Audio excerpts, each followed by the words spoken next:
राग द्वेष के विजेता, मोक्ष मार्ग के प्रतिपादक, चरम तीर्थंकर श्रमण भगवान महावीर स्वामी के चरणों में कोटि कोटि वंदन करते हुए एक भवावतारी, चर्चा चक्रवर्ती, भीष्म प्रतिज्ञाधारी, अखंड बाल ब्रह्मचारी, आचार्य सम्राट पूज्य श्री जयमल जी महाराज साहब के चरणों में कोटि कोटि वंदन।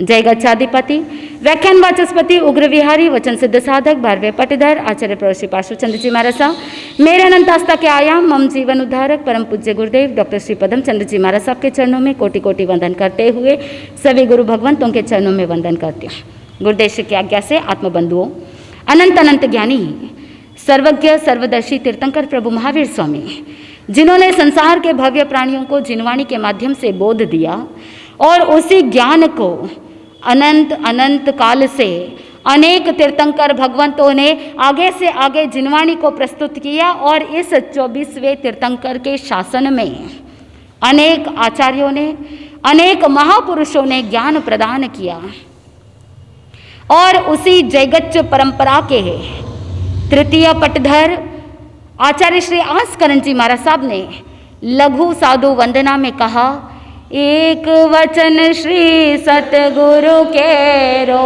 जो बैठे दिल माय रे प्राण, नरक निकली माते नहीं जावे, एम कहे जिन राय रे प्राण, साधु जी ने वंदना नित नित कीजे, प्रातः उगनते सूर रे प्राणी। आत्मबंधुओं, आचार्य श्री आस्करण जी महाराज साहब कह रहे हैं कि एक वचन श्री सतगुरु केरो, अगर जिनवाणी का एक भी शब्द अगर कानों में पड़ जाए, अगर जिनवाणी का एक भी शब्द आत्मसात हो जाए तो आत्मा का कल्याण हो जाए। ज्ञानी जन फरमाते हैं, भगवती सूत्र के दूसरे शतक 5वें उद्देश्य के अंदर भगवान महावीर स्वामी को गौतम स्वामी ने प्रश्न किया कि भगवान, श्रमण भगवंतों की, गुरु भगवंतों की पर्युपासना करने से क्या लाभ की प्राप्ति होती है? पर्युपासना का मतलब, ज्ञानी जन ने कहा, परि प्लस उपासना। परि का मतलब क्या है? निकट में रहना, उपासना करना यानी भक्ति करना, सेवा करना। गौतम स्वामी पूछ रहे हैं भगवान को कि भगवान, अगर श्रमण भगवंतों की, गुरु भगवंतों की निकट रह करके सेवा करने से, उपासना करने से, भक्ति करने से क्या लाभ की प्राप्ति होती है? भगवान ने एक सूत्र दे दिया, सवड़े नाणे या विन्नाणे, पचकाणे या संजमे, अन्नये तवेचे वोदाणे अकिर्या सिद्धि। भगवान ने कहा, अगर श्रवण भगवंतों का, गुरु भगवंतों की पर्युपासना करो तो श्रवण का लाभ मिलता है। किसका लाभ? श्रवण का लाभ। गुरु भगवंतों के सानिध्य में आप बैठते हो, सेवा करते हो तो आपको सुनने को मिलेगा, श्रवण करने का लाभ मिलेगा। फिर गौतम स्वामी ने पूछा कि भगवान, श्रवण करने से क्या लाभ की प्राप्ति होगी? भगवान ने कहा, श्रवण करोगे तो ज्ञान मिलेगा, ज्ञान मिलेगा। सवणे नाणे, ज्ञान प्राप्त होगा। ज्ञान किसे कहना? हम आपसे ही पूछ लेते हैं, ज्ञान का मतलब क्या? एक होता है दर्शन और दूसरा होता है ज्ञान। विशेषेण ज्ञायते इति ज्ञान, किसी विषय को जानना। जो सामान्य जानकारी होती है उसे तो कहा दर्शन।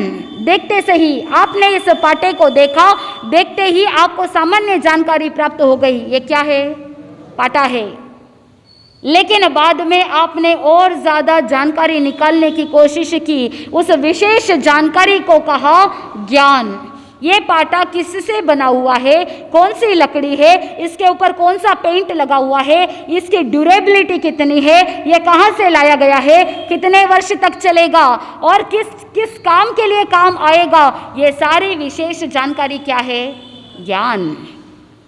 पुनः गौतम स्वामी ने पूछा कि भगवान, ज्ञान से क्या लाभ की प्राप्ति होगी? भगवान ने कहा, सवणे नाणे या विन्नाणे, यानी ज्ञान से विज्ञान की प्राप्ति होगी। विशेषेण ज्ञायते इति विज्ञान, यानी जो ज्ञान प्राप्त हुआ है उसको और विशेष रूप से ज्ञान को प्राप्त करना, उसका और ज़्यादा संशोधन करना, उसे विज्ञान कहा जाता है, जिसे रिसर्च कहते हैं। जो सर्च पहले हो चुकी है उसका पुनः क्या कर रहे हैं? संशोधन कर रहे हैं। पुनः संशोधन को ही रिसर्च कहते हैं। सर्च हो चुकी है, ज्ञानी जन ने सर्च कर लिया है, ज्ञानी जन ने आत्मा से, केवल ज्ञान से, सर्वज्ञता से, सर्वदर्शिता से ज्ञान को प्राप्त कर लिया, ज्ञान बता दिया है। लेकिन जो छद्मस्त व्यक्ति होता है, जो साधक होता है, उसे पुनः क्या करता है? पुनः सर्च करता है, पुनः संशोधन करता है, और उसी का नाम है विज्ञान। पर्युपासना कर रहा है, श्रवण भगवंतों की सेवा कर रहा है, उससे श्रवण का लाभ मिला, श्रवण से ज्ञान, ज्ञान से विज्ञान, और उसके बाद क्या प्राप्त होगा? लाभ। क्योंकि आज के ज़माने में अगर लाभ नहीं मिले तो कौन आएगा, राइट? इसीलिए रिसर्च कहता है कि सेकेंडरी गेन्स के लिए व्यक्ति बार बार बार बार पीछे देखता है। कोई भी कार्य करना है, इसके पीछे मुझे क्या बेनिफिट होगा, कोई भी काम करे उसके पीछे मुझे लाभ क्या होगा। बिजनेस करते हो, लाभ देखते हो, क्या देखते हो? जब आप बिजनेस कर रहे हैं, आप देखोगे कि मेरे इस अमुक अमुक बिजनेस से मुझे कितना लाभ होने वाला है, मुझे कितना प्रॉफिट होने वाला है, मैं क्या गेन करूंगा, मैं क्या हासिल करूंगा, इसके बारे में चिंतन किया जाता है। और वही चिंतन आप किस में लेकर के आ गए? धर्म में भी लेकर के आ गए। सामायिक करूं तो मुझे क्या लाभ की प्राप्ति होगी? उदाहरण के लिए भगवान ने तो लाभ बताया है कि आप प्रतिदिन नवकारसी करेंगे तो अमुक अमुक इतने इतने वर्षों का नरक का आयुष्य टल जाएगा, सामायिक करने से नरक गति के दुर्गतियां दूर हो जाएगी, ये सारी चीजें बता दी। लेकिन आपका फोकस धर्म की क्रिया पर होना चाहिए, धर्म आराधना पर होना चाहिए, या इसके पीछे रहे हुए लाभ के ऊपर होना चाहिए? किसके ऊपर? धर्म आराधना पर। अगर किसी ने कह दिया बड़ी साधु वंदना का अगर नित्य स्वाध्याय किया जाए, धर्म आराधना करने से, बड़ी साधु वंदना का नित्य पठन पाठन करने से कितना बेला तेला जो भी आप कहो, अगर आपको कोई कह दे बेले का लाभ मिलने वाला है और अठम तप का लाभ मिलने वाला है, आप क्या करोगे? अठम तप करोगे या बड़ी साधु वंदना करोगे? आपका लक्ष्य बड़ी साधु वंदना में रहे हुए सभी चारित्रात्माओं को भक्ति भाव पूर्वक वंदन करने का है, या इसके पीछे रहे हुए बेले तप के लाभ का है? क्या है? अगर आपको कोई कह दे धर्म स्थान का प्रतिदिन साफ सफाई करने से उपवास का फल मिलता है, क्या करोगे? उपवास कौन करेगा? साफ सफाई कर लो। पुराने जमाने के अंदर ये लॉजिक बिठाया जाता था, एटलीस्ट इस बहाने से, इस लोभ से व्यक्ति क्या करेगा? धर्म स्थान में आएगा, और धर्म स्थान में आएंगे तो दो बात सुनने को मिलेगी, और औचित्य ये था कि धर्म स्थान शुद्ध रहेगा तो पुद्गल भी शुभ होंगे। लेकिन आपने तो क्या कर लिया? इंटेंशन क्या था उसको छोड़ दिया और पीछे क्रिया को पकड़ करके बैठ गए।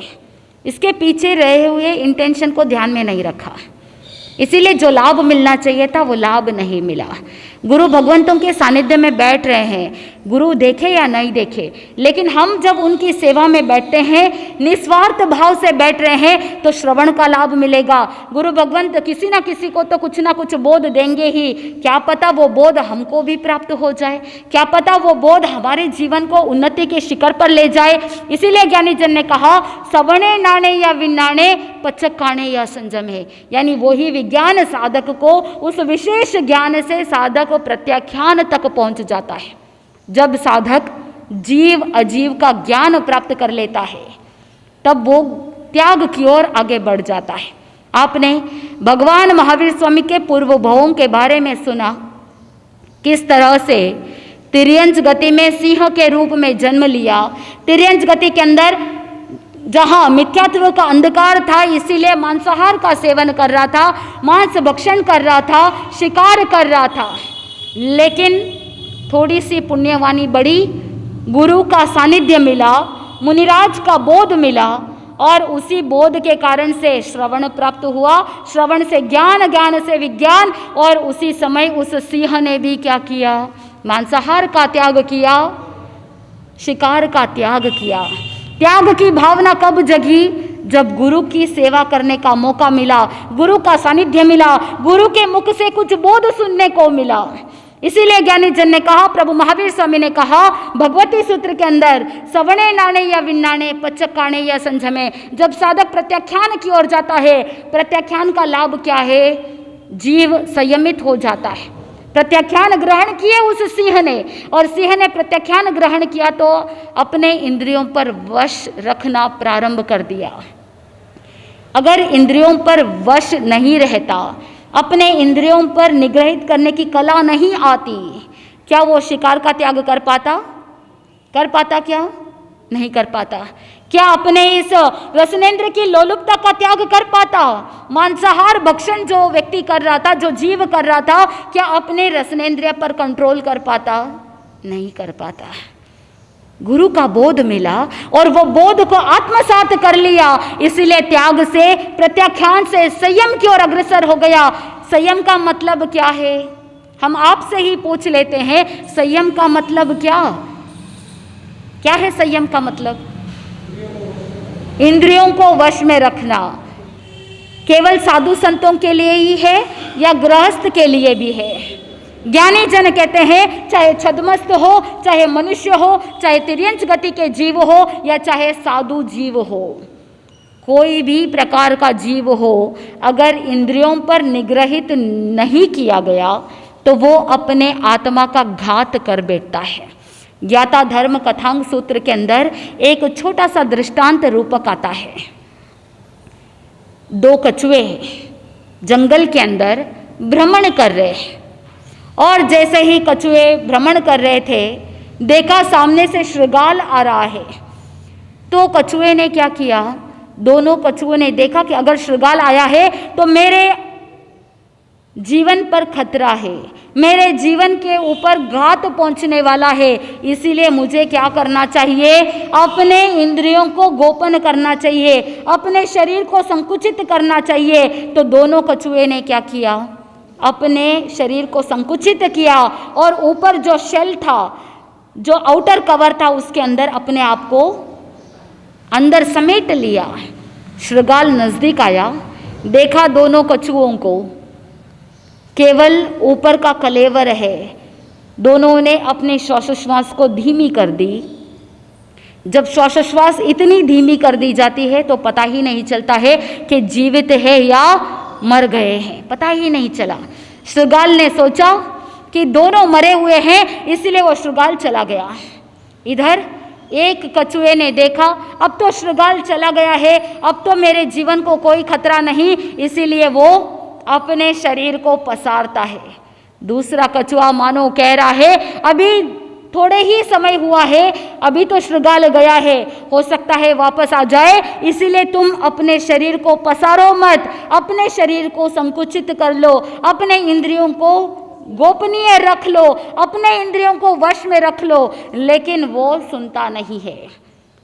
दूसरा शृगाल अपने इंद्रियों को वश में रखता है, अपने शरीर को गोपनीय रख लेता है, छुपा लेता है उस आउटर कवर के अंदर, शेल के अंदर। इसीलिए मानो कि कुछ ही समय के अंदर वो शृगाल वापस आता है, और दूसरा कछुआ जिसने अपने इंद्रियों को गोपनीय रखा था, अपने इंद्रियों को निग्रहित कर लिया था, वो तो बच गया। लेकिन पहले वाला शृगाल, पहले वाला कछुआ जिसने अपने शरीर को कंट्रोल में नहीं रखा, अपने इंद्रियों को वश में नहीं रखा, वो शृगाल के हाथों मृत्यु के घाट उतर जाता है।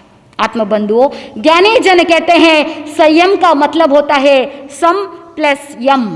यम का मतलब है नियंत्रण रखना, यम का मतलब है निग्रहित करना, यम का मतलब होता है कंट्रोल करना, और सम का मतलब है सम्यक प्रकार से, सम का मतलब होता है अच्छी तरह से, सम का मतलब होता है पूर्ण रूप से विधि पूर्वक, यानी सम्यक प्रकार से अपने आप को नियंत्रण में रखना, उसी का नाम है संयम।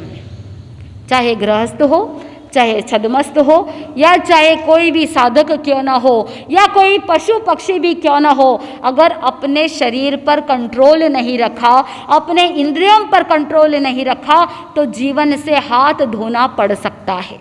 इसीलिए ज्ञानी जन कहते हैं कि अपने आप को संयमित रखो, चाहे आप घर गृहस्थी में हो या चाहे किसी भी फील्ड में हो, अपने आप पर कंट्रोल होना बहुत ज़रूरी है। अगर खुद पे कंट्रोल नहीं रखा तो कोई दूसरा व्यक्ति आकर के आपको कंट्रोल करेगा, और जब दूसरा व्यक्ति आपको कंट्रोल करता है तो आपकी ज़िंदगी का रिमोट कंट्रोल उसके हाथ में है।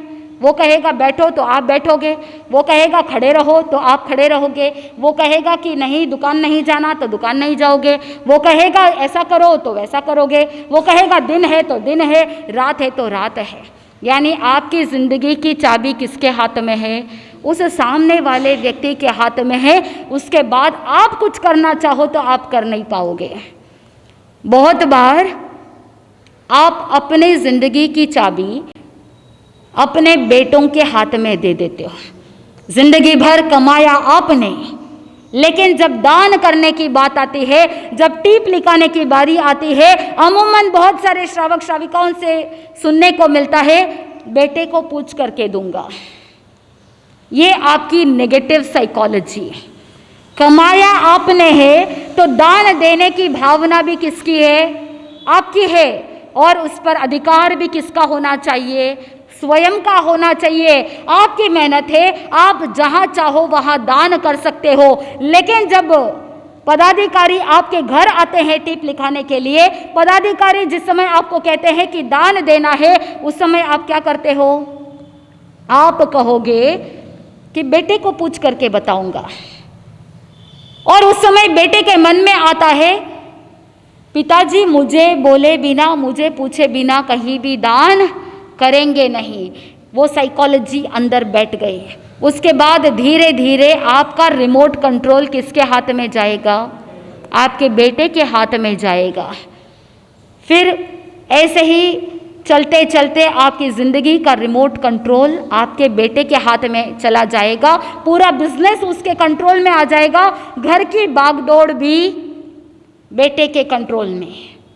फिर आप कुछ भी चाहो तो वो पॉसिबल नहीं हो पाता है। क्या ऐसी लाचारी मजबूरी वाली ज़िंदगी आपको अच्छी लगती है? नहीं लगती है।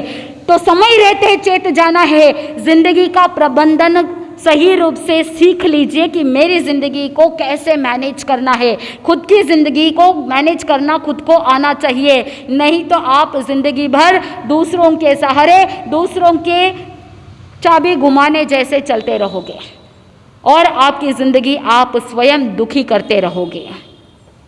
चिंतन कीजिए कि आपकी ज़िंदगी किस ओर जा रही है।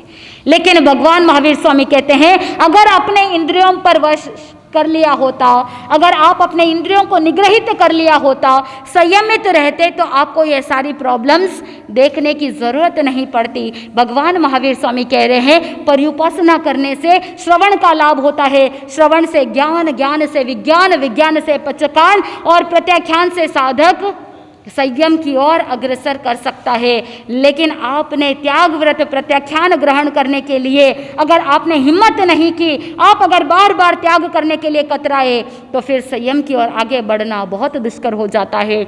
लेकिन भगवान महावीर स्वामी को गौतम स्वामी पूछ रहे हैं कि भगवान अगर संयमित हो जाएंगे तो क्या लाभ की प्राप्ति होगी? भगवान ने कहा पचकाणेय संयमे अन्ननये तवे चेव, यानी अनाश्रव की प्राप्ति होगी। जब साधक संयमित हो जाता है, अपने आत्मा को संयमित कर लेता है, तो आश्रव का द्वार भी बंद हो जाता है। वो अनाश्रव की ओर आगे बढ़ जाता है। और जब अनाश्रव होता है, अनाश्रव से साधक तपश्चर्या की ओर अग्रसर कर जाता है। अनाश्रव का लाभ है तप, अन्न नए तवे चेव। और जब साधक तपश्चर्या करता है तो वोदान का लाभ प्राप्त होता है। वोदान का मतलब होता है कर्मों को नाश करना। इसीलिए हम डे 1 से कह रहे हैं ज़्यादा से ज़्यादा तपश्चर्या करो। तप कौन से हैं? नवकार्षि से लेकर के 6 मासी तप तक, और साथ में अनशन से लेकर के व्युत्सर्ग तक। 6 बाह्य तप हो सकते हैं, 6 अभ्यंतर तप हो सकते हैं। आपकी जितनी क्षमता हो, जैसी क्षमता हो, वैसा तप आप करो, तभी आप कर्मों को नाश कर सकते हो। और जब साधक वोदान को प्राप्त कर लेता है, वोदान से साधक अक्रिया तक पहुंच जाता है, यानी स्वयोगी से अयोगी केवली गुणस्थान तक पहुंच जाता है। और वही अक्रिया साधक को सिद्धि तक पहुंचा देता है। ज्ञानी जन ने शुरुआत कहाँ से करी थी? गुरु भगवंतों की, श्रमण भगवंतों की पर्युपासना करने से सिद्धि तक पहुंच सकते हैं। क्या हम भी गुरु भगवंतों की पर्युपासना कर सकते हैं? क्या हम भी गुरु भगवंतों की सेवा भक्ति कर सकते हैं? कैसी भावना से? निस्वार्थ भावना से। जब साधक निस्वार्थ भाव से गुरु भगवंतों की पर्युपासना करता है तो वो सिद्धि तक पहुंचा सकता है। वो सिंह का जीव भी गुरु से बोध प्राप्त करता है और गुरु के बोध से उसने मांसाहार का त्याग किया और शिकार का त्याग किया। परिणाम थोड़े सरल बन रहे थे, इसीलिए वहां से काल करके चौथी नरक, और चौथी नरक से वापस काल करके मनुष्य भव से पुनः पूर्व महाविदेह क्षेत्र में राजा धनंजय और रानी धारिणी के कुक्षी से मूका नगरी के अंदर प्रियमित्र नाम का पुत्र जन्म लेता है। आत्मबंधुओं, मूका नगरी का वो राजा धनंजय और धारिणी माता, उनकी कुक्षी से प्रियमित्र नाम का पुत्र जन्म लेता है। जैसा नाम वैसा गुण, यथा नाम तथा गुण।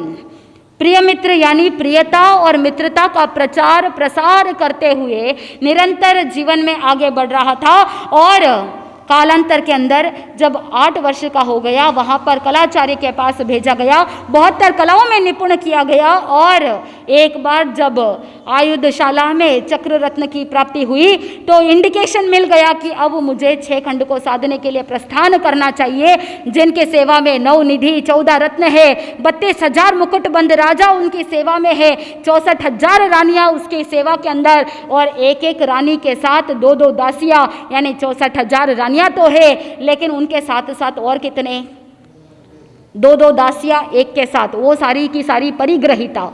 64,000 इंटू 3 कितना होता है बता दीजिए? 64,000 इंटू 2 वो बता दीजिए कम से कम। हाँ, 1,28,000। तो 64,000 रानियों की 1,28,000 दासियां। अगर 64,000 को ऐड करो तो कितने हुए? गणित 1,92,000। 1,92,000 जो परिग्रहिता है।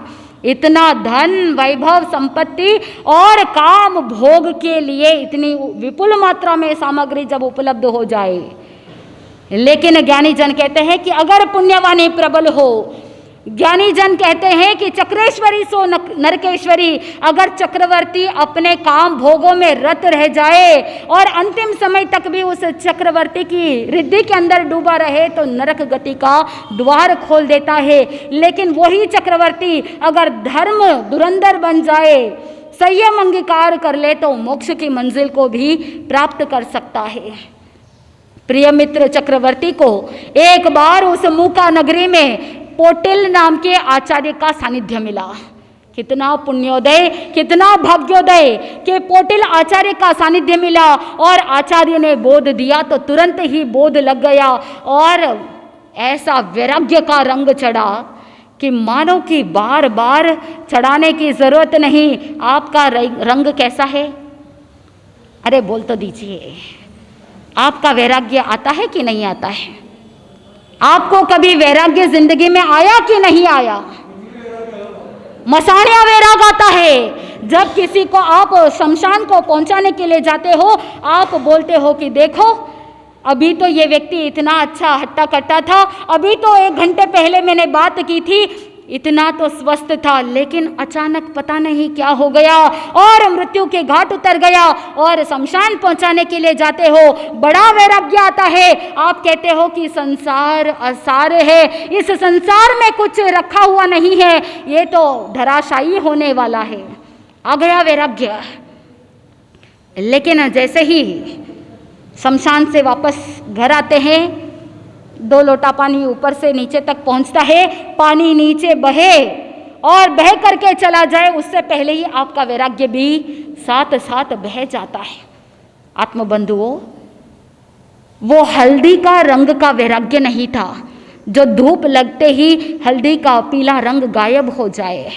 वो किरमिची रंग का वैराग्य था जो एक बार आत्मा पर चढ़े तो फिर से उतरने वाला नहीं।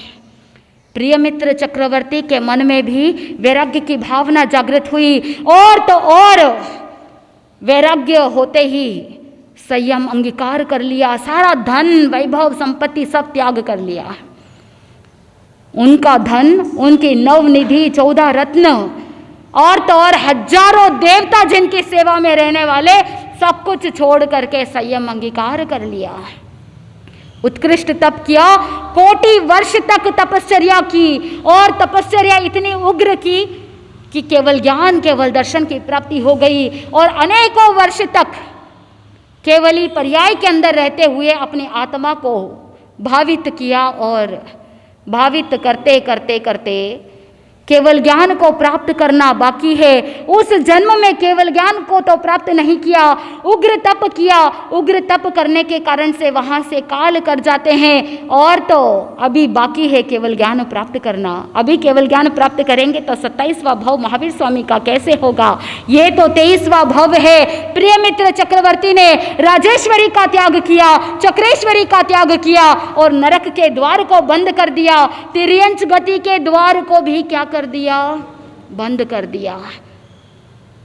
वहां से काल करके कैसे आगे बढ़ेंगे, और आगे बढ़ते हुए कैसे 25वें भव में नंदन बनेंगे। नंदन अपने आत्मा को कुंदन के जैसे चमकाएंगे। उस नंदन मुनि ने कैसे तीर्थंकर नाम कर्म को उपार्जन किया। तीर्थंकर नाम कर्म उपार्जन करने के वो 20 बोल कौन से हैं, और उन्होंने कितने बोलों की आराधना की? क्या हम भी तीर्थंकर नाम कर्म उपार्जन करने के लिए प्रयास कर सकते हैं, पुरुषार्थ कर सकते हैं? जिस तरह से प्रिय मित्र चक्रवर्ती ने अपने चक्रवर्ती की सारी रिद्धि का त्याग किया, नवनिधियों का त्याग किया, 23 पदवियों में से अनेक पदवियों का त्याग किया, क्या हम भी अपने जीवन में अपने वैभव का त्याग करते हुए, आरंभ समारंभ का त्याग करते हुए अपनी आत्मा को भावित कर सकते हैं? क्या टेक्निक है कि हम अटैचमेंट से डिटैचमेंट की ओर आगे बढ़ सके?